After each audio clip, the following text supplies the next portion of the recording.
ನೋಡಿ ಇದೇ ಬಿಲ್ಡಿಂಗು ಇದು 400 ಸ್ಟೂಡೆಂಟ್ಸ್ನ ಒಂದೇ ಕಡೆ ಅಕಾಮಿಡೇಟ್ ಮಾಡೋ ಒಂದು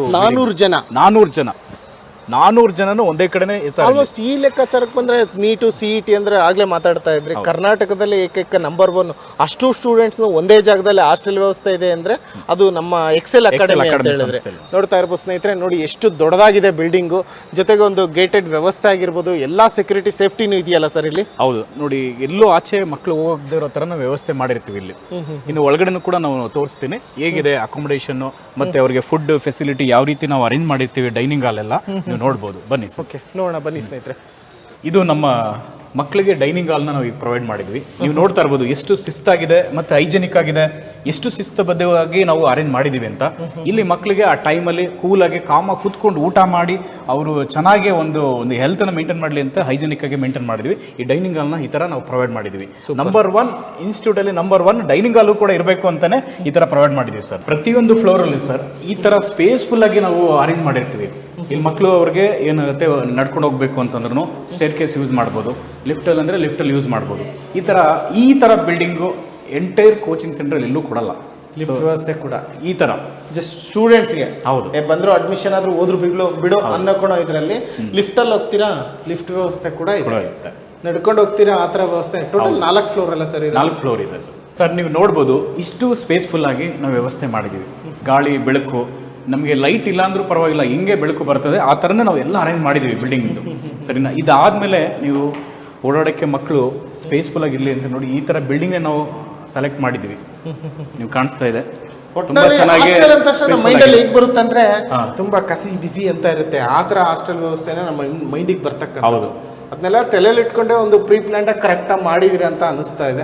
ಮತ್ತೆ ಈಗ ರೂಮಿನ ವ್ಯವಸ್ಥೆ ಅಂತ ಬಂದ್ರೆ ಯಾವ ತರ ಮಾಡಿದ್ರಿ? ರೂಮ್ ಅಂತ ಬಂದಾಗ ನೋಡಿ ಸಪ್ರೇಟ್ ಆಗಿ ಅವ್ರಿಗೆ ರೂಮ್ ನಂಬರು ಕೂಡ ಇರುತ್ತೆ. ಸೊ ಇದ್ರ ಒಳಗಡೆ ಬಂದಾಗ ನೀವು ಅವ್ರಿಗೆ 4 ಜನ ಒಂದು ರೂಮಲ್ಲಿ 4 ಜನ ಇರೋ ತರ ನಾವು ಅಕಾಮಿಡೇಟ್ ಮಾಡಿರ್ತೀವಿ. ಸೊ ಬೆಡ್ ಮತ್ತೆ ಅವ್ರಿಗೆ ಪಿಲ್ಲೋ ಜೊತೆಗೆ ಅವ್ರಿಗೊಂದು ಕಬೋರ್ಡ್ ಕೂಡ ಸಪರೇಟ್ ಕಬೋರ್ಡ್ ಬೇಕು ಅಂದ್ರೆ ಅದು ಕೂಡ ವ್ಯವಸ್ಥೆ ಇರ್ತದೆ ಸರ್. ಮತ್ತೆ ಅವ್ರಿಗೆ ಅಟ್ಯಾಚ್ಡ್ ಟಾಯ್ಲೆಟ್ ಇರುತ್ತೆ. ಇದು ಹೈಜೆನಿಕ್ ಆಗಿರುತ್ತೆ. ವೆಸ್ಟರ್ನ್ ಟಾಯ್ಲೆಟ್ ಅಟ್ಯಾಚ್ಡ್ ಇರುತ್ತೆ. ಅದರಿಂದ ಮಕ್ಕಳು ಎಲ್ಲೂ ಕೂಡ ಆಚೆ ಅವ್ರ ರೂಮ್ ಬಿಟ್ಟು ಎಲ್ಲೂ ಕೂಡ ಹೋಗೋದಿಲ್ಲ. ಸೊ ಎಲ್ಲ ವ್ಯವಸ್ಥೆ ಇಲ್ಲಿ ಇರುತ್ತೆ. ಫ್ಯಾನ್ ಕೂಡ ಆಲ್ರೆಡಿ ಫಿಟ್ ಮಾಡ್ಬಿಟ್ಟಿದ್ದೀರಾ? ಹೌದು ಅಲ್ವಾ? ಮತ್ತೆ ವಿಂಡೋ ಅವ್ರಿಗೆ ಗಾಳಿ ಬೆಳಕು ಬರಲಿ ಅಂತ ಸೊ ಇದು ಮಾಡಿದೀವಿ ಸರ್ ಎಲ್ಲದಕ್ಕೆ. ಸರ್ ಆಲ್ಮೋಸ್ಟ್ ನಾವು ಸ್ಕೂಲಲ್ಲಿ ಕಾಲೇಜಸ್ ಅಲ್ಲೂ ಕೂಡ ಈ ತರ ದೊಡ್ಡ ಬೋರ್ಡ್ ನಾವೆಲ್ಲೂ ನೋಡಿಲ್ಲ. ಹೌದು, ಇಷ್ಟು ದೊಡ್ಡ ಬೋರ್ಡ್ ಹಾಕೋ ರೀಸನ್ ಸರ್?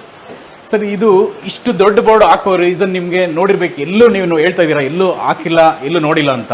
ಮಕ್ಕಳಿಗೆ ನಾವು ಟೀಚಿಂಗು ಜೊತೆಗೆ ಡಯಾಗ್ರಾಮ್ಸ್ ಒಂದೇ ಬೋರ್ಡಲ್ಲೇ ಬರಬೇಕು, ಅವಾಗ ಈಸಿ ಆಗುತ್ತೆ ಮಕ್ಕಳಿಗೆ ವ್ಯೂ ನೋಡೋಕ್ಕೆ ಅಂತಾನೆ ನಾವು ಈ ಕಾನ್ಸೆಪ್ಟ್ ಮೇಲೆ ಮಾಡಿದ್ವಿ. ಸೊ ಇದು ನೀವು ಎಂಟೈರ್ ಕರ್ನಾಟಕದ ಎಲ್ಲೇ ನೋಡಿದ್ರೆ ಇಷ್ಟು ದೊಡ್ಡ ಬೋರ್ಡ್ ಇಲ್ಲ ಸರ್. ಆಲ್ಮೋಸ್ಟ್ ಅಳಿಸೋದು ಮತ್ತೆ ಆ ಸ್ಪೇಸ್ನ ಇದು ಮಾಡೋದು ಆ ಥರ ಒಂದು ಇದೇ ನಾವು ಮಾಡ್ಕೊಂಡಿಲ್ಲ. ಕಂಪ್ಲೀಟ್ ಇಲ್ಲಿಂದ ಸ್ಟಾರ್ಟ್ ಆಯ್ತು ಅಲ್ಲಿಗೆ ಎಂಡ್ ಆಗುತ್ತೆ. ಓಕೆ, ಹಾಗೇನೆ ಯಾವುದಾದ್ರೂ ಸ್ಟೂಡೆಂಟ್ಸ್ ಸ್ವಲ್ಪ ರಿವ್ಯೂ ತಗೋಬೋದಾ? ಖಂಡಿತ ತಗೋಬೋದು ಸರ್. ನಾವು ವಿದ್ಯಾರ್ಥಿ ಇದ್ದಾರೆ. ಹೇಗೆ ಅನಿಸ್ತಾ ಇದೆ ಇಲ್ಲೆಲ್ಲ? ಓಕೆನಾ? ಹಾಂ ಸರ್, ಹಾಸ್ಟೆಲ್ ತುಂಬ ಚೆನ್ನಾಗಿದೆ, ಹೋಮ್ಲಿ ಫೀಲ್ ಬರುತ್ತೆ, ಎನ್ವೈರನ್ಮೆಂಟ್ ಎಲ್ಲ ಚೆನ್ನಾಗಿದೆ, ಮತ್ತು ಫುಡ್ ಕೂಡ ತುಂಬ ಹೈಜೀನಿಕ್ ಆಗಿದೆ, ಹೆಲ್ತಿ ಆಗಿದೆ. ಆಮೇಲೆ ಫ್ಯಾಕಲ್ಟಿ ಕೂಡ ತುಂಬ ಹೆಲ್ಪ್ಫುಲ್ ಆಗಿದ್ದಾರೆ, ಚೆನ್ನಾಗಿ ಹೇಳ್ಕೊಡ್ತಾರೆ ಎಲ್ಲ ಸಬ್ಜೆಕ್ಟ್ಸು. ಆಮೇಲೆ ಹಾಸ್ಟೆಲ್ ಅವ್ರು ಹೇಳೋ ಪ್ರಕಾರ ಎಕ್ಸೆಲ್ ಅಕಾಡೆಮಿ ಅಂದರೆ ಆಲ್ಮೋಸ್ಟ್ ಟೀಚಿಂಗಲ್ಲಾಗಿರಲಿ, ನೀವು ಹಾಸ್ಟೆಲ್ ಊಟದ ವ್ಯವಸ್ಥೆ ಆಗಲಿ ತುಂಬ ಹೈಜಿನಿಕ್ಕಾಗಿ ಕೊಡ್ತೀವಿ ಅಂತ ಹೇಳಿದ್ರು. ನೀವು ಕೂಡ ಹೇಳ್ತಾ ಇದ್ದೀರಾ, 100% ಫುಲ್ಫಿಲ್ ಅನ್ನಿಸ್ತಾ ಇದೆಯಾ? ಹೌದು ಸರ್, ಅನ್ನಿಸ್ತಿದೆ ಸರ್. ನಿಮ್ಮೆಲ್ಲರಿಗೂ ಓಕೆನಾ ಎಕ್ಸೆಲ್ ಅಕಾಡೆಮಿ? ಸ್ವಲ್ಪ ಜೋರಾಗಿ. ಇನ್ನೂ 4 ಜನ ರೆಫರ್ ಮಾಡ್ಬೋದಾ? ನೀಟು CET ಎಕ್ಸಾಮ್ ಯಾರೆಲ್ಲ ನೋಡ್ಬೇಕಂತ ನೋಡ್ತಾ ಇದ್ದಾರೋ, ಅದನ್ನ ಈ ಪಾಸ್ ಮಾಡ್ಬೇಕಂತ ನೋಡ್ತಾ ಇದ್ದಾರೋ ಅಂಥವ್ರಿಗೆ ರೆಫರ್ ಮಾಡ್ತೀರಾ?